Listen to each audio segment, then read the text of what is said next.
दिल्ली के मुख्यमंत्री अरविंद केजरीवाल को प्रवर्तन निदेशालय यानी ईडी ने 21 मार्च को गिरफ्तार किया था। उसके बाद से ही कयासों का दौर शुरू हो गया। लोग पूछने लगे कि दिल्ली का क्या होगा भाई। अरविंद केजरीवाल अपने पद से इस्तीफा दे देंगे या फिर उनकी सरकार को बर्खास्त कर दिया जाएगा। ये सवाल आम चर्चाओं में भी लोग पूछ रहे थे कि आखिर होगा क्या। केजरीवाल की गिरफ्तारी के करीब 6 महीने हो गए और अब एक बार फिर से राष्ट्रपति शासन की सुगबुगाहट तेज होने लगी है। दरअसल बीजेपी ने राष्ट्रपति द्रौपदी मुर्मू को ज्ञापन सौंपा था और इसके बाद बीजेपी के ज्ञापन को राष्ट्रपति ने केंद्रीय गृह मंत्रालय को भेज दिया है। बीजेपी ने राष्ट्रपति द्रौपदी मुर्मू को ज्ञापन सौंपा था कि केजरीवाल सरकार को तुरंत बर्खास्त किया जाए। राष्ट्रपति सचिवालय ने ये आगे गृह मंत्रालय को भेजा, चिट्ठी भेजी। गृह सचिव से संज्ञान लेने के लिए कहा गया है। दरअसल बीजेपी विधायक विजेंद्र गुप्ता के नेतृत्व में विधायकों और नेताओं ने राष्ट्रपति द्रौपदी मुर्मू को ज्ञापन सौंपा था। तस्वीरें आप देख रहे हैं। इसी ज्ञापन के जरिए दावा किया गया कि अरविंद केजरीवाल के जेल जाने से संवैधानिक संकट पैदा हो गया है। राष्ट्रपति को भेजे ज्ञापन में कहा गया था, ये तमाम पहलुओं का जिक्र था। क्या कहा गया था ये बताएंगे आपको, लेकिन इस संवैधानिक संकट का जो हवाला दिया गया है उससे संबंधित पॉलिटिकल एडिटर अदिति नागर की रिपोर्ट। आज लगातार सुबह से ये चर्चा हो रही थी कि क्या दिल्ली में राष्ट्रपति शासन लगेगा। लगातार इन सवालों के बीच में भारत 24 ने जांच पड़ताल की और जांच पड़ताल करने के बाद सूत्रों की माने तो दिल्ली में राष्ट्रपति शासन नहीं लगेगा। दिल्ली में 2025 के जनवरी में चुनाव होने और ऐसे में सबसे महत्वपूर्ण बात यह है कि अगर राष्ट्रपति शासन लगा भी दिया जाए तो ऐसे में सुप्रीम कोर्ट ये सवाल करेगी कि ऐसे कौन सी स्थितियां थी, संवैधानिक संकट था कि उस पर दिल्ली में राष्ट्रपति शासन लगा दिया गया। ये पार्ट ऑफ प्रोसेस है कि विधायकों ने चिट्ठी लिखकर राष्ट्रपति शासन लगाने की मांग करी है।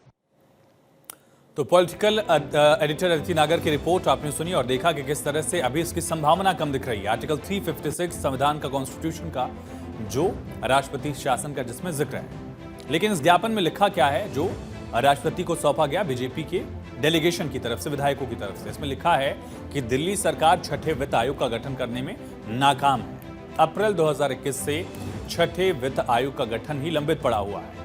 आप सरकार के चलते दिल्ली में संवैधानिक संकट है। ये संकट गहरा गया है। प्रशासनिक व्यवस्था पूरी तरह से चौपट हो गई है, चरमरा गई है। बड़े पैमाने पर भ्रष्टाचार है, धांधली की गई, इसका जिक्र भी इस ज्ञापन में है। पॉलिसी, जल बोर्ड में वित्तीय अनियमितता, कई ऐसे मामले हैं जिसका जिक्र किया गया है इस ज्ञापन में। और ये भी कहा गया कि अरविंद केजरीवाल के जेल में होने के चलते सरकार काम ही नहीं कर रही है। केंद्रीय योजनाओं को जानबूझकर रोक दिया गया है। ये तमाम बातें बीजेपी के डेलीगेशन ने कही। विजेंद्र गुप्ता इसको लीड कर रहे थे।